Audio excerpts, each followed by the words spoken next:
ಲಸಿಕೆಗೂ ಹಾಗೂ ಹಾರ್ಟ್ ಅಟ್ಯಾಕ್ಗೂ ಯಾವುದೇ ರೀತಿಯಾದಂತಹ ಸಂಬಂಧಗಳು ಇಲ್ಲ. ಇಂಥ ವಿವಾದ ಬರಲೇಬಾರದು ಅಂತ ಹೇಳಿದ್ದಾರೆ. ಯಾರು ಗೊತ್ತಾ? ಸಂಸದ ಡಾಕ್ಟರ್ ಮಂಜುನಾಥ್. ರಿಪಬ್ಲಿಕನ್ಗೆ ಡಾಕ್ಟರ್ ಸಿಎನ್ ಮಂಜುನಾಥ್ ಅವರು ಹೇಳಿಕೆಯನ್ನ ಕೊಟ್ಟಿದ್ದಾರೆ. ಇಂತಹ ವಿವಾದ ಬರಲೇಬಾರದು ಅಂತ. ಕೋವಿಡ್ ಲಸಿಕೆ ಬಗ್ಗೆ ವೈಜ್ಞಾನಿಕವಾಗಿ ಸಂಶೋಧನೆ ಆಗಿದೆ. Indian council of medical research ಅನ್ನ ಮಾಡಿದೆ.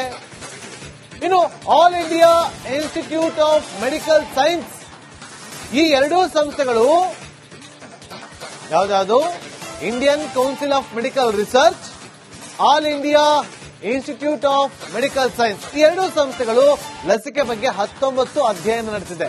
47 ಆಸ್ಪತ್ರೆಗಳ ಮಾಹಿತಿಯನ್ನು ಪಡೆದು ವರದಿಯನ್ನು ಕೊಟ್ಟಿದೆ. ಕೋವಿಡ್ ಲಸಿಕೆಗೂ ಹೃದಯಾಘಾತಕ್ಕೂ ಸಂಬಂಧವಿಲ್ಲ ಅಂತೇಳಿ ರಿಪಬ್ಲಿಕ್ ಕನ್ನಡಕ್ಕೆ ಡಾಕ್ಟರ್ ಸಿಎನ್ ಮಂಜುನಾಥ್ ಅವರು ಹೇಳಿದ್ದಾರೆ. ಕೇಳ್ಕೊಂಬಂದು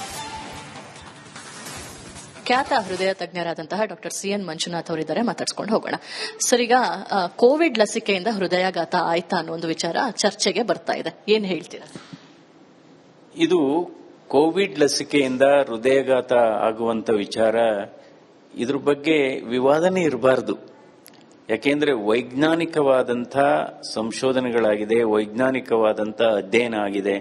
Indian council of medical research ಮತ್ತು all India institute of medical science ಸುಮಾರು 19 ರಾಜ್ಯಗಳಲ್ಲಿ 47 ಆಸ್ಪತ್ರೆಗಳ ಮಾಹಿತಿಯನ್ನ ಪಡೆದು ಅದರ ವರದಿಯನ್ನು ಕೂಡ ಕೊಟ್ಟಿದ್ದಾರೆ. ಕೋವಿಡ್ ವ್ಯಾಕ್ಸಿನ್ ಇಂದ ಹೃದಯಾಘಾತದ ರಿಸ್ಕ್ ಇಲ್ಲ.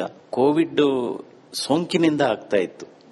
ಕೋವಿಡ್ ಸೋಂಕಿನಿಂದ ಅಂದ್ರೆ ಕೋವಿಡ್ ಸೋಂಕು ಬಂದಿತ್ತಲ್ಲ, ಆ ಸಂದರ್ಭದಲ್ಲಿ ಕೆಲವರಿಗೆ ಹೃದಯಾಘಾತ ಆಗಿದೆ. ಆದರೆ ಕೋವಿಡ್ ಲಸಿಕೆಯಿಂದ ಹೃದಯಾಘಾತ ಆಗುವಂಥದ್ದು, ಅದರದ್ದು ಕೋವಿಡ್ ಲಸಿಕೆಯಿಂದ ಅದರ ರಿಸ್ಕ್ ಏನಿದೆ ಅದು ಕೋವಿಡ್ ವ್ಯಾಕ್ಸಿನ್ ತೆಗೆದುಕೊಂಡ ಫಸ್ಟ್ 6 months ಅಲ್ಲಿ ಬಹಳ ಅಪರೂಪಕ್ಕೆ ಅದಿರಬಹುದು. ಅಂದ್ರೆ ಸುಮಾರು 2 ಲಕ್ಷ ಜನರಲ್ಲಿ ಒಬ್ಬರಿಗೆ ಆ ರಿಸ್ಕ್ ಇರಬಹುದು. 2 ಲಕ್ಷ ಜನರಲ್ಲಿ ಒಬ್ಬರಿಗೆ ಇದು ರಿಸ್ಕ್ ಇರಬಹುದು ಅಧ್ಯಯನಗಳ ಪ್ರಕಾರ. ಆ ರಿಸ್ಕ್ ಕೂಡ ಲಸಿಕೆ ತೆಗೆದುಕೊಂಡಂತ ಫಸ್ಟ್ 6 months ಅಲ್ಲಿ ಮಾತ್ರ ಇರುತ್ತೆ. ಇವಾಗ ನಾವೆಲ್ಲ ಲಸಿಕೆ ತೆಗೆದುಕೊಂಡು ಸುಮಾರು 3 ವರ್ಷ ಆಯ್ತು. ಭಾರತ ದೇಶದಲ್ಲಿ 80 to 90 ಕೋಟಿ ಜನರು ಲಸಿಕೆಯನ್ನ ತೆಗೆದುಕೊಂಡಿದ್ದಾರೆ. ಸೊ ಅದರಿಂದ ಅದು ಜನರಲ್ಲಿ ಈ ವಿವಾದ ಕೊನೆ ಆಗಬೇಕು, ಈ ಆತಂಕ ಹೋಗ್ಬೇಕು, ಯಾವ್ದ್ರ ಭಯ. ಯಾಕೆಂದ್ರೆ ಇವತ್ತು ಈ ಹೃದಯಾಘಾತ ಅನ್ನೋದು ಸಾಂಕ್ರಾಮಿಕ ರೋಗ ಅಲ್ಲ, ಹೃದಯಾಘಾತ ಅನ್ನೋದು ಏನು ಒಂದು ಅಂಟು ರೋಗ ಅಲ್ಲ. ಸೊ ಈಗ ಯಾರೋ ಪಕ್ಕದ ಮನೆಯವ್ರಿಗೆ ಹೃದಯಾಘಾತ ಆಗಿದೆ ಅಂದ್ರೆ ಇನ್ ಪಕ್ಕದ ಮನೆಯವರು ನಮ್ಗಾಗತ್ತೆ ಅನ್ನುವ ಆತಂಕದಲ್ಲಿ ಇರಬಾರ್ದು. ಆದರೆ ನೀವು ರಿಸ್ಕ್ ಫ್ಯಾಕ್ಟರ್ಸ್ ಇದ್ದಂಥವ್ರು, ಡಯಾಬಿಟಿಸ್ ಇದ್ದಂಥವ್ರು, ಸ್ಮೋಕಿಂಗ್ ಇದ್ದಂಥವ್ರು, ಅಥವಾ ಆಲ್ಕೋಹಾಲ್ ತೆಗೆದುಕೊಳ್ಳುವಂಥವ್ರು, ಅಥವಾ ಸಕ್ಕರೆ ಕಾಯಿಲೆ ಸರಿಯಾಗಿ ನಿಯಂತ್ರಣದಲ್ಲಿಲ್ಲದೆ ಇದ್ರೆ, ಅಥವಾ ಬ್ಲಡ್ ಕೊಲೆಸ್ಟ್ರಾಲ್ ಜಾಸ್ತಿ ಇದ್ರೆ, ಅಥವಾ ಸ್ಟ್ರಾಂಗ್ ಫ್ಯಾಮಿಲಿ ಹಿಸ್ಟ್ರಿ ಇದ್ರೆ ಅವರೆಲ್ಲ ನೀವು ವಾರ್ಷಿಕವಾಗಿ ಚೆಕಪ್ ಮಾಡ್ಕೋಬೇಕು. ಇವಾಗ ಏನೋ ಈ ಸುದ್ದಿ ಬರ್ತಾ ಇದೆ, ಪ್ರತಿದಿನ ಹೃದಯಾಘಾತ ಇಲ್ಲ ಆಗ್ತಾ ಇದೆ. ಸೊ ಏಕೆಂದ್ರೆ ಇದೇನು ಹೊಸದಲ್ಲ. ಭಾರತ ದೇಶದಲ್ಲಿ ಈ ಯುವ ಜನರಿಗೆ ಮತ್ತು ಮಧ್ಯಮ ವಯಸ್ಕರಲ್ಲಿ ಹೃದಯಾಘಾತ ಆಗ್ತಾ ಇರೋದು ಹೊಸದಲ್ಲ. ಇದು 20-25 ವರ್ಷದಿಂದನೂ ಕೂಡ ಇದೆ.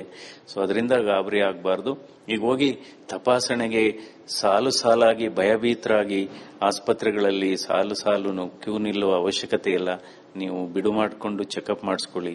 ಕೇವಲ ಈ ಒಂದು ಸರಿ ಚೆಕಪ್ ಮಾಡಿಸ್ಕೊಂಡ್ರೆ ಏನು ಪ್ರಯೋಜನ ಇಲ್ಲ. ನಿರಂತರವಾಗಿ ಪ್ರತಿ ವರ್ಷ 35 ವರ್ಷ ದಾಟಿದ ಗಂಡಸರು, 40 ವರ್ಷ ದಾಟಿದ ಹೆಂಗಸರುಗಳು ಒಂದು ಚೆಕಪ್ ಮಾಡಿಸ್ಕೋಬೇಕು. ಕೋವಿಡ್ ವ್ಯಾಕ್ಸಿನೇಷನ್ ಇಂದ ಹೃದಯಾಘಾತ ಆಗುವಂತದ್ದು ತೀರನೇ ಕಮ್ಮಿ, ಆದ್ರೂ ಕೂಡ ಅದು 6 ತಿಂಗಳ ಕಾಲ ಮಾತ್ರ ಇರುತ್ತೆ. ಈಗ 3 ವರ್ಷ ದಾಟಿ ಬಂದಿದ್ದೇವೆ. ಮತ್ತೊಂದು ಕಡೆ ಮಹಿಳೆಯರಿಗೆ ಇತ್ತೀಚೆಗೆ ಕೆಲವೊಂದು ಮಾತ್ರೆಗಳಿಂದ ಬ್ಲಡ್ ಕ್ಲಾಟ್ ಆಗುವಂತಹ ಸಾಧ್ಯತೆ ಇರುತ್ತೆ, ಆದ್ರೆ ಅದು ಕೇಸ್ ಡಿಫರ್ ಆಗುತ್ತೆ ಅನ್ನೋ ವಿಚಾರವನ್ನ ಕೂಡ ಹೇಳಿರುವಂತದ್ದು. ಕ್ಯಾಮರಾ ಪರ್ಸನ್ ಮಧು ಜೊತೆ ದೀಪ್ತಿ ತೋಳ್ಪಡಿ, ರಿಪಬ್ಲಿಕ್ ಕನ್ನಡ, ಬೆಂಗಳೂರು. ಲಸಿಕೆಗೂ ಹಾಗೂ ಹಾರ್ಟ್ ಅಟ್ಯಾಕ್ಗೂ ಯಾವುದೇ ರೀತಿಯಾದಂತಹ ಸಂಬಂಧಗಳು ಇಲ್ಲ. ಇಂಥ ವಿವಾದ ಬರಲೇಬಾರದು ಅಂತ ಹೇಳಿದ್ದಾರೆ. ಯಾರು ಗೊತ್ತಾ? ಸಂಸದ ಡಾಕ್ಟರ್ ಮಂಜುನಾಥ್. ರಿಪಬ್ಲಿಕ್ ಕನ್ನಡಕ್ಕೆ ಡಾಕ್ಟರ್ ಸಿಎನ್ ಮಂಜುನಾಥ್ ಅವರು ಹೇಳಿಕೆಯನ್ನ ಕೊಟ್ಟಿದ್ದಾರೆ. ಇಂತಹ ವಿವಾದ ಬರಲೇಬಾರದು ಅಂತ. ಕೋವಿಡ್ ಲಸಿಕೆ ಬಗ್ಗೆ ವೈಜ್ಞಾನಿಕವಾಗಿ ಸಂಶೋಧನೆ ಆಗಿದೆ. Indian council of medical research ಅನ್ನ ಮಾಡಿದೆ. ಇನ್ನು all India institute of medical science, ಈ ಎರಡೂ ಸಂಸ್ಥೆಗಳು ಯಾವ್ದಾವುದು Indian council of medical research, all India institute of medical science. ಈ ಎರಡೂ ಸಂಸ್ಥೆಗಳು ಲಸಿಕೆ ಬಗ್ಗೆ 19 ಅಧ್ಯಯನ ನಡೆಸಿದೆ. 47 ಆಸ್ಪತ್ರೆಗಳ ಮಾಹಿತಿಯನ್ನು ಪಡೆದು ವರದಿಯನ್ನು ಕೊಟ್ಟಿದೆ. ಕೋವಿಡ್ ಲಸಿಕೆಗೂ ಹೃದಯಾಘಾತಕ್ಕೂ ಸಂಬಂಧವಿಲ್ಲ ಅಂತೇಳಿ ರಿಪಬ್ಲಿಕ್ ಕನ್ನಡಕ್ಕೆ ಡಾಕ್ಟರ್ CN ಮಂಜುನಾಥ್ ಅವರು ಹೇಳಿದ್ದಾರೆ. ಕೇಳ್ಕೊಂಬನ್ನಿ. ಖ್ಯಾತ ಹೃದಯ ತಜ್ಞರಾದಂತಹ ಡಾಕ್ಟರ್ CN ಮಂಜುನಾಥ್ ಅವರಿದ್ದಾರೆ, ಮಾತಾಡ್ಸ್ಕೊಂಡು ಹೋಗೋಣ. ಸರ್, ಈಗ ಕೋವಿಡ್ ಲಸಿಕೆಯಿಂದ ಹೃದಯಾಘಾತ ಆಯ್ತಾ ಅನ್ನೋ ಒಂದು ವಿಚಾರ ಚರ್ಚೆಗೆ ಬರ್ತಾ ಇದೆ, ಏನ್ ಹೇಳ್ತೀರಾ? ಇದು ಕೋವಿಡ್ ಲಸಿಕೆಯಿಂದ ಹೃದಯಾಘಾತ ಆಗುವಂತ ವಿಚಾರ, ಇದ್ರ ಬಗ್ಗೆ ವಿವಾದನೆ ಇರಬಾರದು. ಯಾಕೆಂದ್ರೆ ವೈಜ್ಞಾನಿಕವಾದಂಥ ಸಂಶೋಧನೆಗಳಾಗಿದೆ, ವೈಜ್ಞಾನಿಕವಾದಂಥ ಅಧ್ಯಯನ ಆಗಿದೆ. Indian council of medical research ಮತ್ತು all India institute of medical science ಸುಮಾರು 19 ರಾಜ್ಯಗಳಲ್ಲಿ 47 ಆಸ್ಪತ್ರೆಗಳ ಮಾಹಿತಿಯನ್ನು ಪಡೆದು ಅದರ ವರದಿಯನ್ನು ಕೂಡ ಕೊಟ್ಟಿದ್ದಾರೆ. ಕೋವಿಡ್ ವ್ಯಾಕ್ಸಿನ್ ಇಂದ ಹೃದಯಾಘಾತದ ರಿಸ್ಕ್ ಇಲ್ಲ. ಕೋವಿಡ್ ಸೋಂಕಿನಿಂದ ಆಗ್ತಾ ಇತ್ತು. ಕೋವಿಡ್ ಸೋಂಕಿನಿಂದ ಅಂದ್ರೆ ಕೋವಿಡ್ ಸೋಂಕು ಬಂದಿತ್ತಲ್ಲ, ಆ ಸಂದರ್ಭದಲ್ಲಿ ಕೆಲವರಿಗೆ ಹೃದಯಾಘಾತ ಆಗಿದೆ. ಆದರೆ ಕೋವಿಡ್ ಲಸಿಕೆಯಿಂದ ಹೃದಯಾಘಾತ ಆಗುವಂಥದ್ದು, ಅದರದ್ದು ಕೋವಿಡ್ ಲಸಿಕೆಯಿಂದ ಅದರ ರಿಸ್ಕ್ ಏನಿದೆ ಅದು ಕೋವಿಡ್ ವ್ಯಾಕ್ಸಿನ್ ತೆಗೆದುಕೊಂಡ ಫಸ್ಟ್ 6 ಮಂತ್ಸ್ ಅಲ್ಲಿ ಬಹಳ ಅಪರೂಪಕ್ಕೆ ಅದಿರಬಹುದು. ಅಂದ್ರೆ ಸುಮಾರು 2 ಲಕ್ಷ ಜನರಲ್ಲಿ ಒಬ್ಬರಿಗೆ ಆ ರಿಸ್ಕ್ ಇರಬಹುದು. 2 ಲಕ್ಷ ಜನರಲ್ಲಿ ಒಬ್ಬರಿಗೆ ಇದು ರಿಸ್ಕ್ ಇರಬಹುದು ಅಧ್ಯಯನಗಳ ಪ್ರಕಾರ. ಆ ರಿಸ್ಕ್ ಕೂಡ ಲಸಿಕೆ ತೆಗೆದುಕೊಂಡಂತ ಫಸ್ಟ್ 6 ಮಂತ್ಸ್ ಅಲ್ಲಿ ಮಾತ್ರ ಇರುತ್ತೆ. ಇವಾಗ ನಾವೆಲ್ಲ ಲಸಿಕೆ ತೆಗೆದುಕೊಂಡು ಸುಮಾರು 3 ವರ್ಷ ಆಯಿತು. ಭಾರತ ದೇಶದಲ್ಲಿ 80 ರಿಂದ 90 ಕೋಟಿ ಜನರು ಲಸಿಕೆಯನ್ನು ತೆಗೆದುಕೊಂಡಿದ್ದಾರೆ.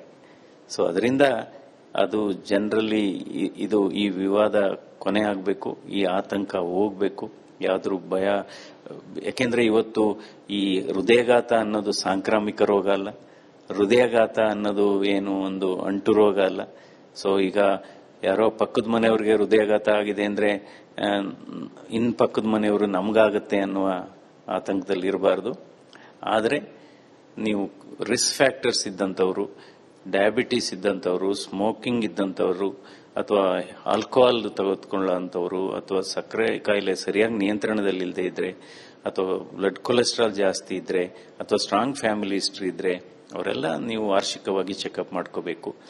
ಇವಾಗ ಏನೋ ಈ ಸುದ್ದಿ ಬರ್ತಾ ಇದೆ, ಪ್ರತಿದಿನ ಹೃದಯಾಘಾತ ಇಲ್ಲ ಆಗ್ತಾ ಇದೆ. ಸೊ ಏಕೆಂದ್ರೆ ಇದೇನು ಹೊಸದಲ್ಲ. ಭಾರತ ದೇಶದಲ್ಲಿ ಈ ಯುವ ಜನರಿಗೆ ಮತ್ತು ಮಧ್ಯಮ ವಯಸ್ಕರಲ್ಲಿ ಹೃದಯಾಘಾತ ಆಗ್ತಾ ಇರೋದು ಹೊಸದಲ್ಲ. ಇದು 20-25 ವರ್ಷದಿಂದನೂ ಕೂಡ ಇದೆ. ಸೊ ಅದರಿಂದ ಗಾಬರಿ ಆಗಬಾರ್ದು. ಈಗ ಹೋಗಿ ತಪಾಸಣೆಗೆ ಸಾಲಾಗಿ ಭಯಭೀತರಾಗಿ ಆಸ್ಪತ್ರೆಗಳಲ್ಲಿ ಸಾಲು ಕ್ಯೂ ನಿಲ್ಲುವ ಅವಶ್ಯಕತೆ ಇಲ್ಲ. ನೀವು ಬಿಡು ಮಾಡಿಕೊಂಡು ಚೆಕಪ್ ಮಾಡಿಸ್ಕೊಳ್ಳಿ.